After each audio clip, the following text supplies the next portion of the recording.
Yeah. Feeling it. I'm feeling this beat right now. Feel the energy coursing through my veins. I think I'm ready to drop some lyrical bombs on your asses. Woo! In honor of my latest review, Devilman Crybaby, I'm gonna spit some hot fire bars at you, courtesy of yours truly, BCG, the greatest lyrical, spiritual genius in the world. Y'all ready? Alright, let's get it. 1, 2, 3, now.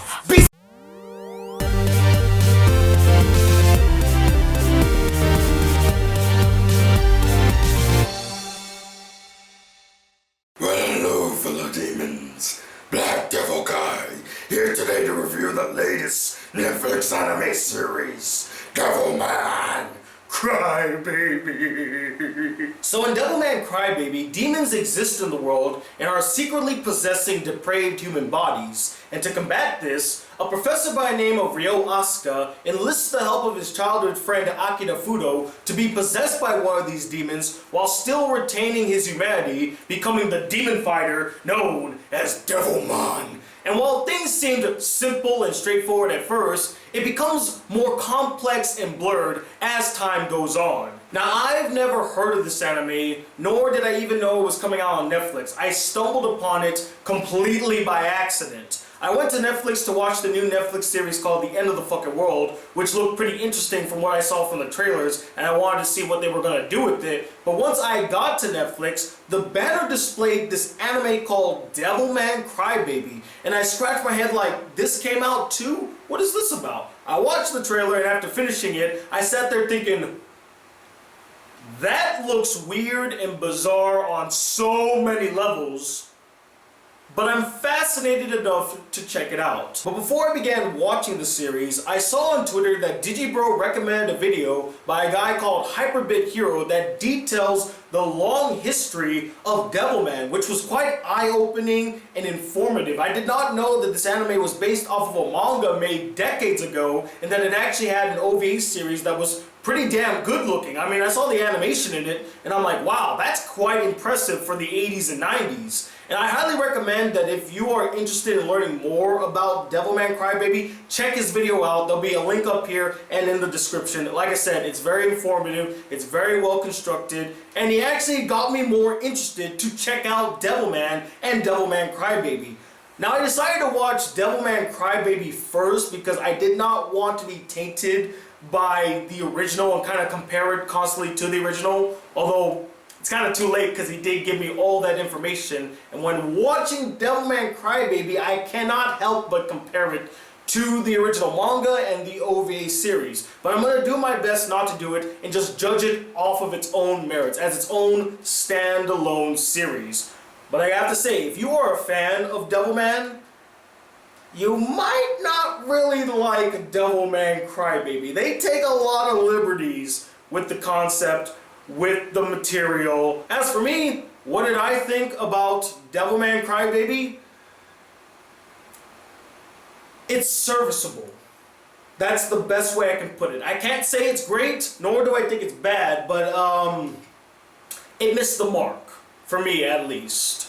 But it is presentable. First up to the chopping block, as always, is the animation, which is visually interesting, stylistic, and unique. But again, this comes as no surprise, knowing the director has always had an unconventional approach with his animation, with vivid loud colors and disproportioned, elongated, exaggerated character designs. The backgrounds this time around are more subdued compared to his previous works, but on occasion, they will display his traditional hallmarks. And while on the subject of animation, I have to address this. Am I the only one that found it weird and strangely hilarious the way the people who have been possessed by demons run? I mean, they run like this! What in the world? They're like flailing their arms forward, like they're pushing the air behind them or they're trying to grab something. It looks unnatural and goofy. I don't know whether I'm supposed to be laughing at this or like being impressed, like, wow, that's incredible the way that they run. Or am I supposed to be like, what in the world are they doing out there? Now, you could say that it was an intentional choice because they're now possessed by demons and demons don't run like humans, they don't naturally run the same way. But if that's the case, then how come whenever these characters are just walking normally, they walk normally? There's no change in their stride, there's no change in their movements. Only when they're sprinting do they run like this. And I'm like, what's the point? Well, why are they doing that?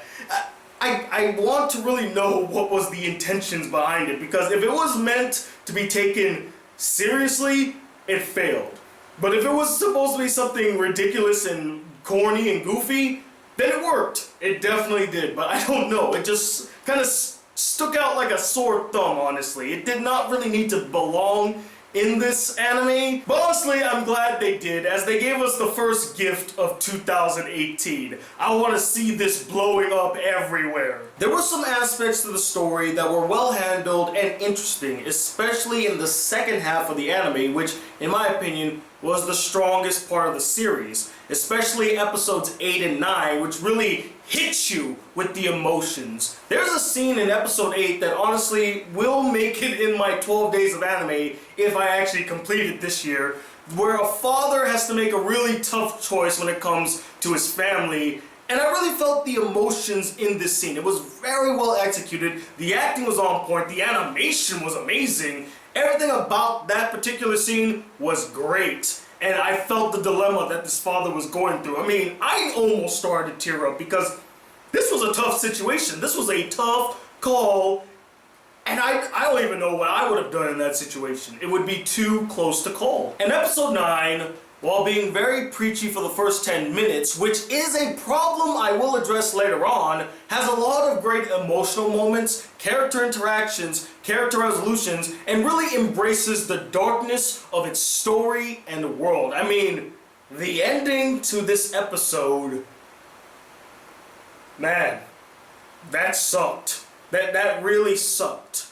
And I really felt the pain, the sadness, the suffering that the character was feeling at that very moment. That was the only moment where that character was actually relatable. I empathized with that character and I felt very sorrowful for the character. I'm like, damn, dog. That's terrible. I mean, just imagine seeing that. You would not think very kindly of this world anymore if you saw something like that. And I'm very glad that they embraced that darkness. I'm glad that they subverted the trope of the Deus Ex Machina. And finally, there were a handful of solid characters throughout the series that I really enjoyed and empathized with. My personal favorites, in fact, the only characters that went through any sort of worthwhile growth and development, were the rapping Japanese gangsters.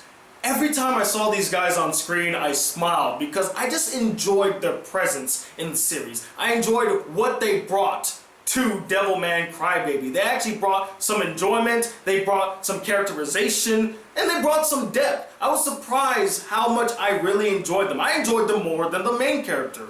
More on that a little later. And as mentioned moments ago, they're the only characters throughout the series that go through some worthwhile development. Starting off as apathetic youths who look like they don't really give a shit about anything, they just want to walk around and rap. Although, in their defense, throughout the entire series, there's never a moment where you see them doing anything destructive, thuggish, or criminal that would label them delinquents. I mean, they don't terrorize people, they don't abuse animals, they don't cause property damage or destruction. In fact, another character does that, and they're like, you need to fix this up. They seem like reasonable people. I don't understand why they were labeled delinquents, or they were presented as these antagonistic foes in the first few episodes. They did nothing wrong. Were they just being profiled for the way that they dressed and act? That seems kind of wrong. I mean, just because they dress and they like to rap doesn't make them gangsters. But I digress. That's not the point. But they start off as these characters that don't really sympathize with a lot of people. They just do whatever the hell they want. But as the series goes on, they become more helpful. They become more reliable. They help out Miki in her time of need, and they're there to protect her. I like that we see them change into these types of characters. You know, willing to participate and do what's right, even though I've always felt like they did what's right. Again, somebody destroyed a pier, and then in the next episode they're like, hey man, he caused damage, he needs to pay for that. And I'm like, okay, so they're good. That's a change I kind of want to address later on. I'll hold that off. Point is, I like their characters, and they have some mad flow. クソみてえなこの街また今日もリアカーを転がし未だに見えねえ未来来ない時代そりゃやる気しないおい確かにこの街は吐きだめでも俺は口にしない諦めオーラドゥビズインこんなとこで終わる気はね When they're rapping, wow, I was quite impressed, you know.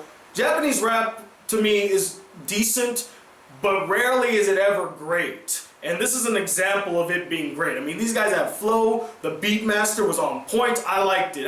I would honestly buy that song that they were rapping in the first 2 episodes. That was pretty awesome. I also like the character of Miki.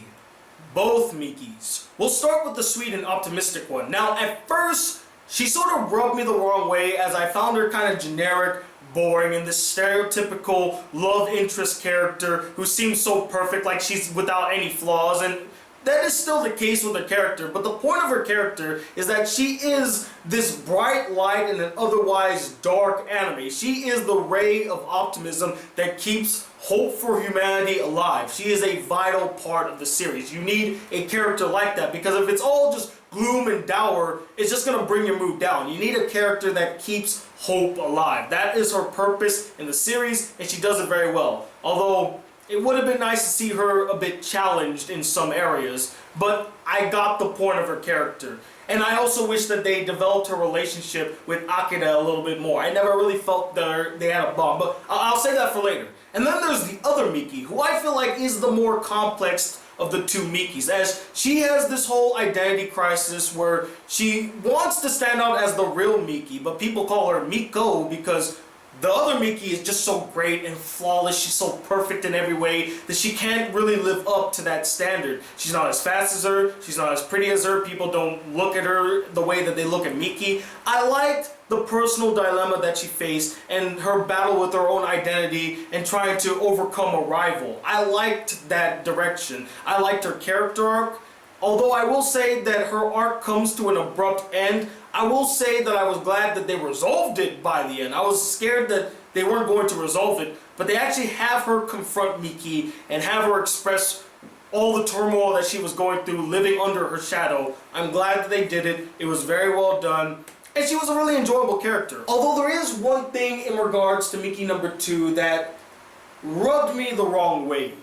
In the first half of the anime, she has a blossoming relationship and potential romance with one of the rapping Japanese gangsters. He approaches her, talks about her flowers, and he opens up to her, which allows her to also open up to him. And they form this really cute relationship, and I was excited to see where it was going to go next. I wanted to see more of this relationship and see it really grow into something great. But by the end of the first half, it comes to an abrupt end. But reasonably so. My problem with it is that she never addresses or even brings this character up ever again, as if he had no real impact on her, which is totally false. He had a major impact on Miki as a character, and I would have loved to see her bring him up again or address the fact of his existence. Once a certain thing happens, she never mentions him again, and he's easily forgotten. And I was kind of heartbroken by that because I liked that relationship, and the relationship did have a significant impact on both characters, and it should have been addressed. But unfortunately, we've now reached the point of the review where I must address many of the shortcomings of Devilman Crybaby. But before I do that, near the beginning of my review, I stated that I don't want to compare this anime to the original manga or OVA series that came out in the late 80s, early 90s. I want to review it based off of its own merits, as its own standalone project that does borrow heavily from the original source material, but not entirely. It's trying to be its own thing, so I will judge it as such. But there are 2 things from the original manga and OVA that I do want to compare to this new series, as I feel like it's a clear example of how the originals got it right and the new series failed to deliver. And don't worry, this ties into my biggest problem with Devilman Crybaby. And those 2 things are Akira as a character and the reason he was chosen to be possessed by a demon. Now, in the manga and original OVA series, they display Akida's personality and character. He's a timid, shy guy that doesn't like confrontation. He's a pacifist. He's very passive. He doesn't like getting into fights. And he's a very wholesome person. He's a good, kind-hearted individual. In the OVA series, they actually show a scene where he's defending, I believe it's either a puppy or a rabbit. I think it's a puppy from a bunch of bullies, which shows his compassion for living things. It shows how he's willing to defend those who can't defend themselves from the evils of the world. This is important to building his character and why he was chosen to be possessed by a demon by his friend Ryo. This ties into the second thing now. He was chosen by his friend Ryo because of his kind heart. Because it's explained in the manga and OVA series that only people with a kind heart, a true soul, the people who are just good to their core, can keep away the demons from overtaking their bodies. You know, they can be possessed by them, but they won't overtake them to the point where they lose all control. That's the reason why Ryo picked his friend Akira to be possessed by a demon, because he would be able to withstand the demon's possession entirely, but be able to take the power of the demon and use it for his own. In Devilman Crybaby, when we're first introduced to Akira, the only thing we really know about him is that he's a crybaby. And that ties into the title, Devilman Crybaby. He cries at almost everything. So I guess in a way, it's visually telling you that the character is soft and very emotional, which is fine, but it doesn't really explain much of his character. Like, who is he? What is he? What is he passionate about? All these different things. Now, they do explore it later on in the series, but it's crucial to establish what this character is from the very beginning. And even the explanation as to why he was chosen by his friend Ryo is weak and makes no sense.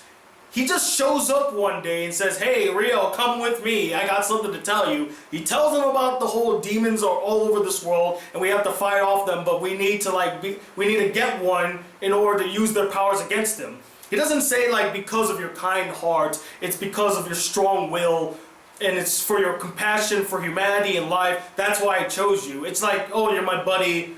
I need you to help me out. I need you to do me a solid. That's what it came off. It came like a friend that knocks on your door is like, "Hey man, I really need you to help me out with this one thing. I can't explain what it is, but it's going to require a lot from you." And then he just willingly goes with you. There's no real reason why he would pick Akira. In fact, it made me scratch my head saying, why didn't he just do it?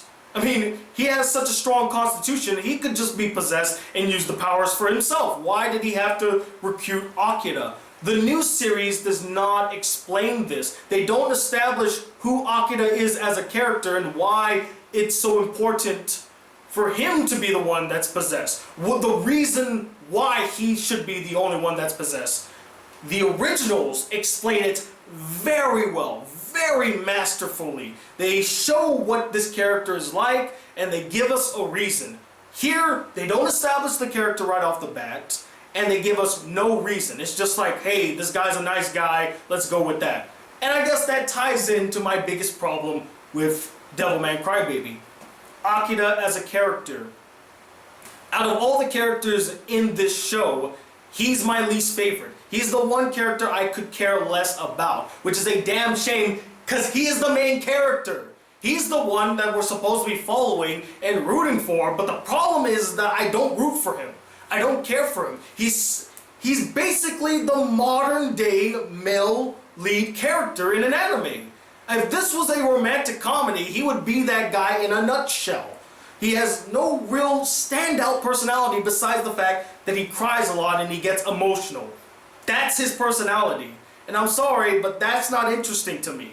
I would have loved more complexity to the character, or at least have a more clearly defined personality like in the original. But that is a clear example of how deficient of a character Akira is here in Devilman Crybaby. He's just not interesting. He's not compelling. Hell, I would have rather that the rapping Japanese gangsters be the main characters. They're more compelling, more interesting than Akira was, and that was surprising to me.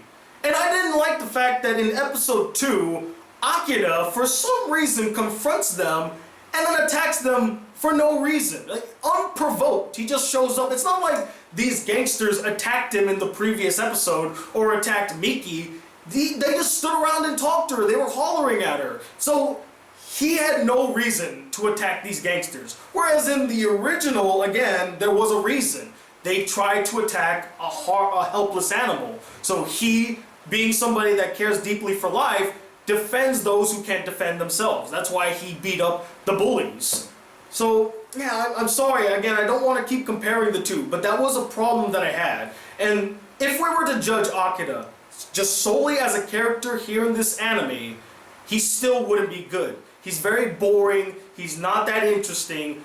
I'm not even complaining about the fact that he cries a lot. That's actually the only interesting thing about him. It shows that he has emotions. But even that is very inconsistent. The character's inconsistent, he's not interesting, and I could give two shits about him. And another stain on his record is that he doesn't have any convincing relationships or bonds with other characters. I never felt a friendship between Ryo and Akira. I never felt a romance between Akira and Miki. I just felt like they were characters that just happened to be there, so he had to interact with them.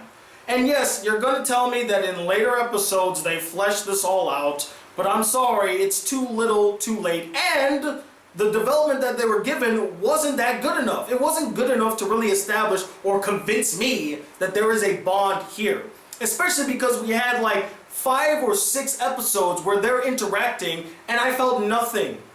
Freaking Ryo shows up out of nowhere and all of a sudden Akira has a boner for him and I was scratching my head like, why?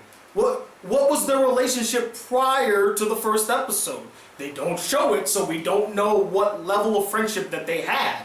And even after the first episode, their friendship never grows. It plateaus immediately. It flatlines. What could have been a dynamic, compelling, and emotional friendship, the likes of Griffith and Guts, turned into this snooze fest with no real heart to it and no chemistry. I never once felt like these two were friends. I never once felt like they were on the same level or they had this strong connection. It more or less felt like Akira desperately trying to get Ryo's attention and Ryo just kind of brushing it aside and being apathetic, not really showing true emotions or anything, or not opening up to Akira. Nothing whatsoever. I never bought this friendship, and it works against the anime because the friendship is supposed to be the heart of the series. It's the main driving force, and it plays a huge role at the end of the series. But by the end, I'm like, well, this really has no effect on me. I never felt like they were friends to begin with, so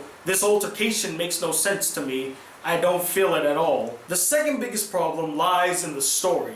It lacks tension and investment, is uncompelling, and nothing special. Now granted, the story brings up some interesting ideas and concepts, like the difference between mankind and demonkind. Is there truly a difference, or are the lines blurred? And when suspicion arises among your fellow men, will you turn on your neighbor, or will you unite and embrace them?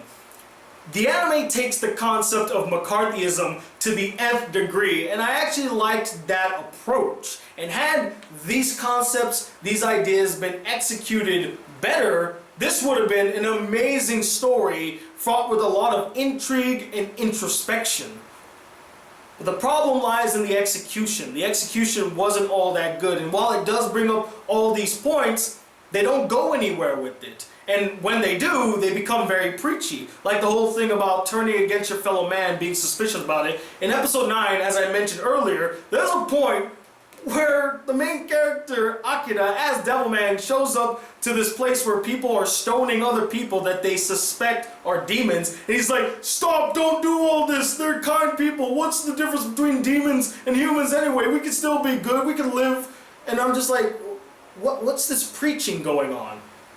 Why couldn't you handle it more subtly? Why is it so blatant and why are you pounding it into my face? If you want to preach a message, I think you should handle it with more grace, with more intelligence. This was just way too blatant and in your face. Now, maybe you might like that, but for me personally, I don't like that because it belittles my intelligence, in my opinion. You know, I already got what they were trying to do through the visuals. You're a visual medium, use your visuals to your advantage. you could display those type of morals through it. And at first it was doing a good job, and then you had the character have to explain that, you know, we shouldn't turn against our fellow man and all that blah blah blah blah. And also you have Miki doing this whole thing, it's like, I embrace the Devilman and all that. And that is within her character, but again, it just felt very blatant and forced. Like, hey guys, we're not all so different. You know, if we just try to understand each other.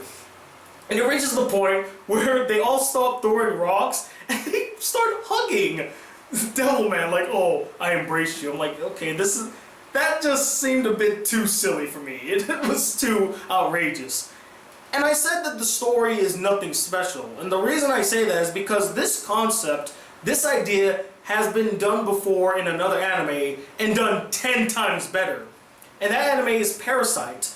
Parasite did the exact same concept, it did the exact same story as Devilman Crybaby. But again, it did it way better, with these foreign organisms taking over human bodies and trying to live within the society, try to live their own. It addressed more of the difference between mankind and these parasitic life forms, and what does it truly mean to be human. It brings up the ideas of morality much better. Not only that, it does a better job at executing its main character, making the character interesting, establishing who the character is, and showing his continual growth throughout the show and how much he changes when he has this parasite in him. Not only that, it also establishes his relationship with other characters to where you buy the relationship. You're convinced that this is their type of relationship. Another problem with Akira is that there comes a point where he has to deal with the trauma of his family. That something happens with his family, and you're supposed to feel emotional about this. You're supposed to feel for the character situation.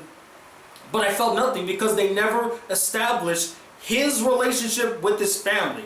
The only establishment we got is that it was all hunky-dory and cheerful and all that stuff. It was a happy relationship for, you know, brief flashbacks here and there.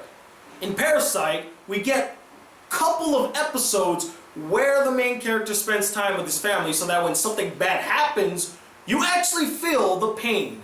You feel the drama of the scene.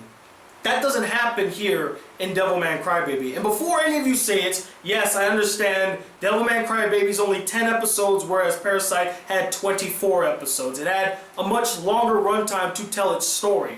But that's only because it actually adapted the original manga, the entirety of the original manga. So that's why it was longer.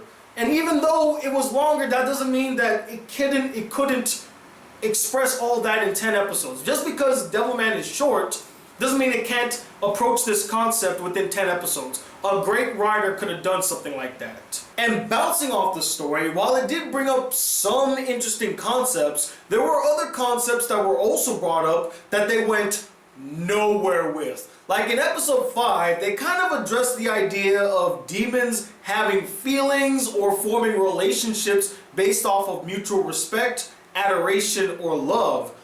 This could have been a very interesting angle to take to kind of have that blurred line between humans and demons. Are we really that different? But again, they go nowhere with this. As well as demon society. They address it at least 3 times in the series, but we really don't get an insight to how demon society works. What are the hierarchies in their society? I mean, if there's one praise I can give Parasite, which honestly I can give it all the praises in the world because that was just an excellent anime, it did a great job at establishing the society that the parasites form and what their hierarchy is, what their end goal was. Here in Devilman Crybaby, I have no idea what is the end goal for this demon society, how their society works, and what do they want to do? Do they want to just live amongst the humans? Do they want to take over the world? What's the end goal? Actually, Tony, they did have an end goal. Did you not see the last episode? That was their plan from the beginning.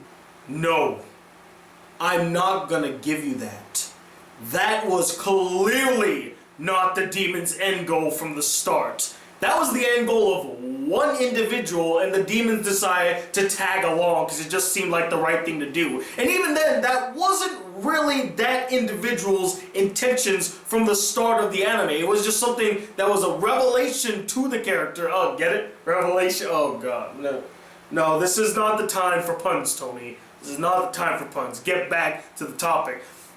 That whole endgame was a revelation that happens in the last third of the series. It wasn't even the intention of this character. I mean, let's just be frank here. They got lucky that this individual even showed up. If this individual had not shown up, they would have been screwed because they had no clear direction of what they wanted to do. But it's not just the main character that gets shit for development. There's this other Demon Man character that's introduced halfway through the anime that, I won't lie, was pretty interesting. They explore the character's past, a bit of his backstory and his relationship with this other guy, and I was actually intrigued to see what direction his arc would take. Unfortunately, they totally dropped the ball when it came to his character arc. There was an interesting character here, and then they turned him into this cliche villain that got a really, really awful conclusion. Hell, I don't even think you could label that a conclusion, as that would suggest that there was some sort of resolution given to the character, which there wasn't. And that's all I have to say in regards to Devilman Crybaby. It's not the worst anime I've seen so far this year, which really doesn't matter because we're only 9 to 10 days into the new year. Just give it time, guys. I'm pretty sure I'm going to see an anime that's way worse than Devilman Crybaby real soon. But it's also an anime that didn't leave a lasting or any sort of impression on me. I was sleepwalking throughout the entire anime. I wasn't truly invested in what was happening. It's not going to be an anime that I'm going to reflect upon months from now as a truly grand, memorable, and exciting experience. It's a very middle-of-the-road mixed bag of an anime for me. There are elements to Devilman Crybaby that were great, excellent, well executed, and fantastic. But then there are other elements, like the main character in the story, that were so lackluster that it bogged down the experience for me. And it just made me say, it's okay. You know, I wouldn't go out of my way to go watch it. If you're interested enough to check it out, give it a watch. Maybe you might find more enjoyment in it than I did, but for me, it was just decent. It was okay. If anything, I would recommend reading the original manga, which is only 5 volumes, and watching the 2 OVAs based off of the manga, which I heard were really excellent. Again, check out that video by that guy. Really great. But as you all know, I'm not the end-all be-all opinion when it comes to Devilman Crybaby. I would absolutely love to know what you guys thought of the series as well. Do you love it to death? Is it one of your favorite anime of all time? Do you think it was a faithful adaptation of the Devilman manga? Or it's probably boring, dull, you couldn't get into it, and as a Devilman fan you feel upset, let down, and insulted? And let me know, who is your favorite demon character in an anime? Comment below, let me know, and yes, I've read your comments, I've read your messages, I've heard you guys loud and clear. I am working on the top 10 list, and they will be coming out this week. The first one will be coming out after this one, and then the next one will hopefully be coming out on the next day, and then the next day, and then the next day, and the next day, and the next day. Insert Mr. Krabs meme right here. And yes, I didn't forget, I am still planning on doing my Star Wars review. It's gonna be an expansive one, so it takes time to really get it all together, and I want to write it out so I sound coherent when bringing up my points. And also, I hope to get some movie reviews out. I want to review Jumanji. I have not had a chance to review it. I think it's a really good movie. If you want my quick review on it, it's a good movie. Go check it out. It's funny. It has some actual tender moments, like some heartfelt moments. And I like the acting. That was the best acting I've seen from Dwayne "The Rock" Johnson. And that's no lie. So if you haven't seen Jumanji, go check it out. And I was actually surprised that it was #1 at the box office this week. So that was pretty cool. And stay tuned, more videos are on their way, and I thank you all for your patience. I know I haven't been uploading as frequently as I usually do, but considering that I have a job now, it's a bit of a struggle, but I'm trying my best to get these videos out. And while on the subject of thanking people, I also want to thank all the patrons who have donated to my Patreon account and helped to keep this channel afloat. And if you'd like to support the Black Critic Guy just a smidge more, why not donate to my Patreon account? There's a link in the description. And as always, guys, if you'd like to see more videos of the channel and be a part of the Black Critic Crew, please hit that subscribe button below. Like this video if you really enjoyed it. Hit that bell notification so you don't miss out on any Black Critic Guy videos. And as always, I am the Black Critic Guy, starting off the new year in style. Till then, peace, YouTube.